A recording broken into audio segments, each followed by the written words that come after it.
네, 참 예수님. 네, 한 주간 동안 잘 지내셨습니까? 오늘은 주님 세례 주기를 함께 우리는 미사 때 기념하고 있습니다.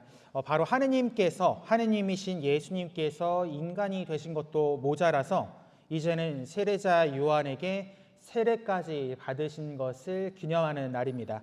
우리가 들은 오늘 복음의 장면은 단순히 역사적인 사건 이상의 깊은 의미를 담고 있습니다.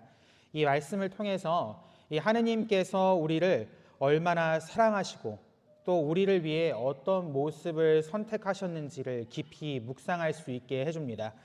당시 세례자 요한이 베풀었던 회개는 어떤 세례였을까요?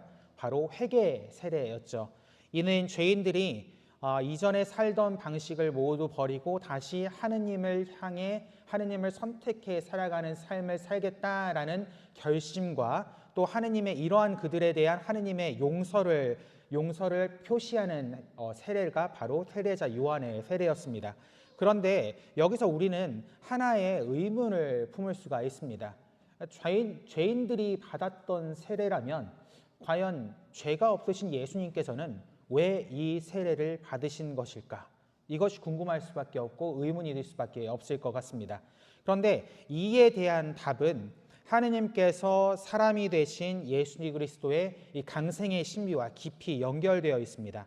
하느님이 인간이 되신 이유, 그것은 바로 당신의 사랑을 인간들에게 보여주시고 또 인간들인 우리 모두와 함께 하시기 위함이었다라는 것으로 해석을 한다면 예수님의 세례는 바로 그 사랑의 연속이라고도 할 수가 있습니다.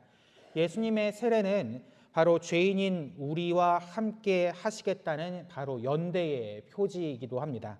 단순히 말씀으로만이 아니라 몸소 죄인들과 함께 강물 속으로 들어가셨습니다.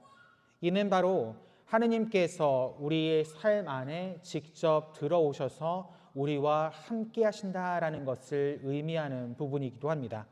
또한 예수님의 세례는 바로 구원의 길을 여는 첫걸음이었다는 점에서 굉장히 중요한 핵심을 담고 있습니다.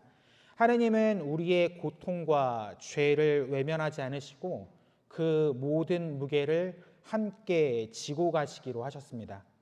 이 세례의 물은 단순한 물이 아닙니다. 예수님께서는 이 물을 통해 죄와 죽음을 씻으시고 새로운 생명의 길을 열어주셨습니다. 예수님의 세례는 바로 당시 시대의 죄인들과만 함께 하시는 것이 아니라 온 인류를 위한 새로운 구원의 시작이었다는 점을 기억해야 합니다. 세례를 받으시고 물에서 올라오신 예수님의 모습은 바로 우리 모두가 죄에서 해방되고 또 새로운 생명으로 나아갈 수 있음을 알려주는 표시이기도 합니다. 그런데 여기서 우리가 오늘 복음에서 조금 더 집중해서 보아야 할 장면이 하나가 나옵니다. 바로 예수님께서 세례를 받으시고 기도하시는데 하늘이 열리고 성령께서 비둘기 같은 형체로 예수님 위에 내려오십니다. 그리고 하늘에서 이런 음성이 들립니다. 너는 내가 사랑하는 아들, 내 마음에 드는 아들이다라는 음성이요. 이 장면은 우리에게 하느님의 사랑과 겸손을 다시 한번 확인시켜 줍니다. 하느님의 아들이신 예수님은 사람들 위에 군림하거나 교만한 모습으로 세상을 다스린 것이 아니셨습니다. 오히려 스스로 낮아지고 죄인들과 함께 하시는 모습으로 사랑을 실천하십니다. 그것이 바로 오늘 예수님께서 세례를 받으신 모습이기도 했죠. 그렇기에 예수님의 세례는 단순히 하나의 의식이 아닙니다. 그것은 우리를 향한 하느님의 겸손과 사랑의 선언이기도 합니다.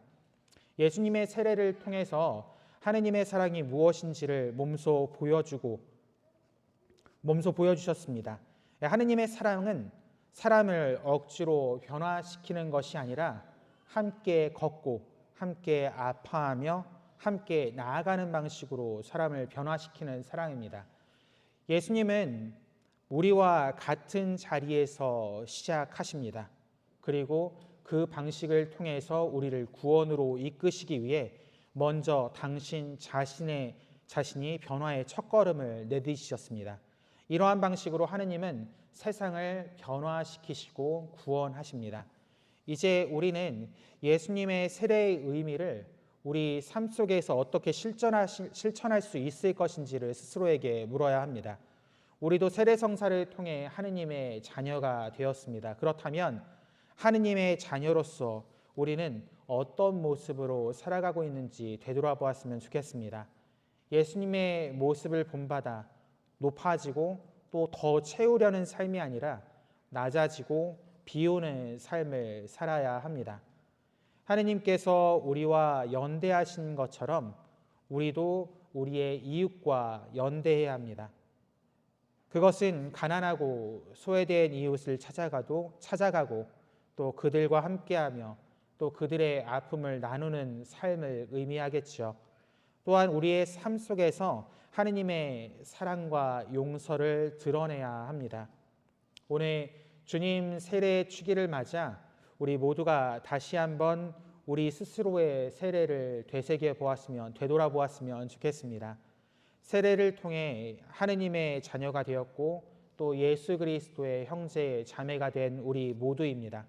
세례는 단순히 과거에 받은 하나의 의식이 아니라 지금 이 순간에도 우리 안에 계속 살아 움직이는 하느님의 음총임을 함께 기억해야 합니다.